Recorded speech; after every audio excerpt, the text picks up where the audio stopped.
Pakettihautalla Lofoteille päivät 7 ja 8. Tänään me sanotaankin Lofoteille heipat hetkeksi. Oltiin tosiaan tuossa Moskenesissa ja ihan tämän lautan vieressä niin käytiin aamulla katsomassa, että päästäisikö tähän 9 lauttaan ja niin vain päästiin. Ei tarvinnut odottaa ollenkaan. Lauttamatka kestää Moskenesista tonne Podoon 3,5 tuntia, mutta se meni kyllä oikein kivasti. Ja käytiin tosiaan matkalla tuolla Saltstraumenissa, eli täällä on tosi voimakas vuorovesivirtaus ja se aiheuttaa näitä pyörteitä. Tää oli kyllä hienon näköinen. Muutenpa tämä päivä on pitänyt hyvin pitkälti sisällään vaan ajamista, eli ajeltiin tonne Narvikin lähistölle ja oltiin siellä yötä.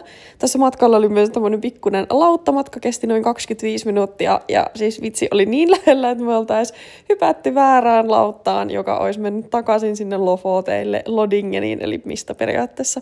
Sitten aloitettiin meidän Lofoottien reissu. No, huomattiin onneksi se ajoissa.